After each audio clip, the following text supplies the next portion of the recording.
Remember when road tripping through the States was practically a Canadian rite of passage? Yeah. Well, now we're saying, sorry, not this year. That's right, Canada has officially ghosted the American tourism industry. Canadians are bailing on US travel, and we started a movement. Europe, Mexico, Japan, the UK, they're all joining the boycott. You know what you don't need this summer? A visa appointment, a border interrogation, or someone checking your phone because you posted a meme about Trump. I'd be in huge trouble. Me too. You also don't need to spend your vacation money in a country that's threatening to annex you. Just saying. You're right. You know what Canadians have? Long memories, people. Insult us once, say we're the 51st state, slap on some tariffs, call our healthcare socialist. We remember. Now we're remembering with our wallets. Because in 2025, Canadians aren't going to California or Florida or anywhere in the USA. And guess what? While America's tourism sector loses billions, Canada is thriving and the rest of the world is following. Let's talk numbers, because it's a full-on exodus. Canadian travel to the US drops 24% year over year. Land crossings, they plummet by 31%, and that's not a fluke. That's the third month in a row of sharp declines, and still dropping month by month. It's not inflation keeping us away, it's irritation. Call us irrelevant, and we'll just enjoy Niagara Falls from the side that actually has waterfalls. It's also political, Deb, because Canadians are saying, no thanks, we're not funding MAGA land with our vacation dollars. Surveys show the majority of Canadians don't feel welcome in the US anymore, and Trump, he's still floating around that 51st state fantasy, and his crippling tariffs are ruining the economy on both sides of the border. Canadians, we're heading elsewhere, or we're staying right here at home. Visa delays, border interrogations, phones being searched, and then there's Trump calling us freeloaders and threatening extortion. Pay $62 billion for defense, or join the US and get it for free. We've seen enough. And unlike some people, Canadians remember, we're polite, but we vote with our feet and our wallets. So, we made the first move and the world followed. Europe's pulling back by 12% this summer. Australians, they're heading to Asia instead. Mexico, the UK, France, Japan, and Germany are all pulling back as well. International visits to the US are projected to drop by 9% this year, costing the American tourism industry $12.5 billion. A 9% drop in foreign visitors. In Canada, we're the biggest loss of all. That's not a slow season, that's a full-on nosedive. San Francisco, New York, Miami, LA, they're all feeling it too. Yeah, tourism buses are empty, Broadway seats are half sold, and that guy selling corn dogs in Times Square, he misses Canadians. Those are his words, not ours. A German tourist literally canceled his California road trip to visit Vancouver instead. Great choice, by the way. Watch our videos from the Sea to Sky Highway, the Sunshine Coast, and out to Revelstoke. All of them are excellent road trips from Vancouver. People don't want to be interrogated at immigration or get their phone searched because they tweeted something about Trump. That would be us, obviously.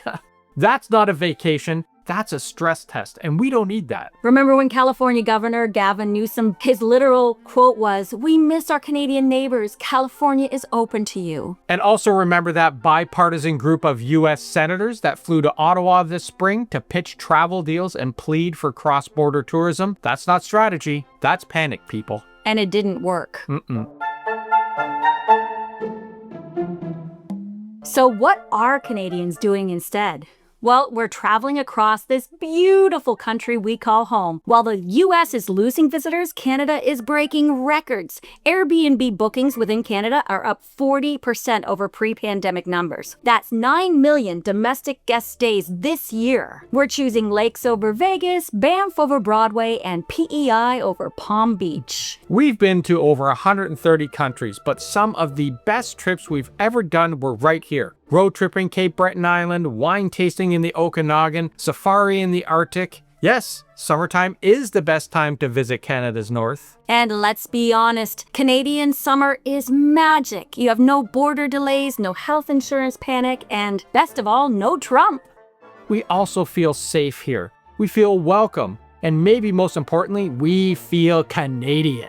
And if you're watching this from abroad, trust us, Canada has world-class everything. Landscapes, food, culture, healthcare, democracy. You want stunning nature and actual safety? Come north. The only thing we're packing is trail mix.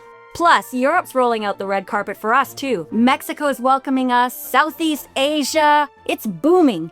Even US travel influencers are heading to Lisbon instead of LA. And spoiler alert, nobody at Lisbon Airport is detaining people for anti-government tweets. And the Pacific Coast has nothing on the Algarve. And the US, they've lost way more than tourists. It's losing trust around the world. It's losing its goodwill, and it's losing money.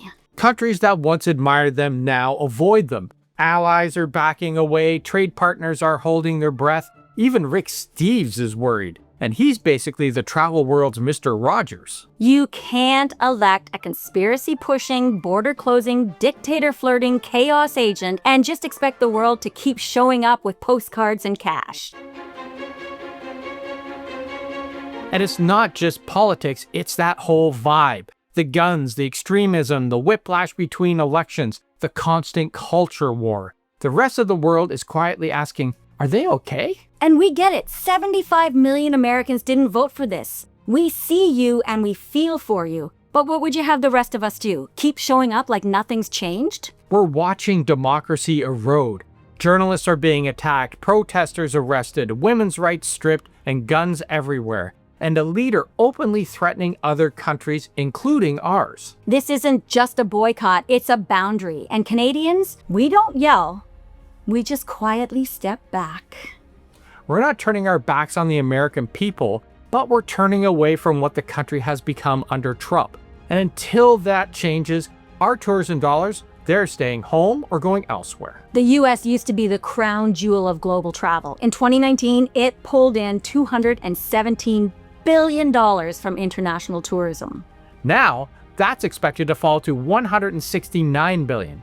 That's not just a drop, it's a cliff dive. Tourism economics downgraded their growth from a forecast of plus 16% to minus 5%. You don't lose global tourism by accident. You lose it by scaring people off. And now border towns, Broadway shows, and beach hotels are cutting hours and slashing prices just to stay afloat. And the biggest drop, of course, is from Canada. Insult us and we'll spend the next decade vacationing elsewhere just to prove a point. Meanwhile, we're here embracing democracy, decency, and double-doubles. Canadians didn't want this fight. But if you keep calling us weak or useless, don't be surprised when we stop funding your economy. We'll take our trips, our tips, and our tourism dollars elsewhere. Somewhere that doesn't see us as the 51st anything. Speaking of 51st state, want to wear your defiance proudly? Well, hit up our merch store. We've got Elbows Up, Never 51, and Travel Canada First designs that say it all without saying a word. And if you want to support what we do even more, consider joining our paid YouTube membership. It helps us stay independent, speak our minds, and keep this channel going. You'll get bonus content, exclusive merch discounts, and your name in the credits of every video.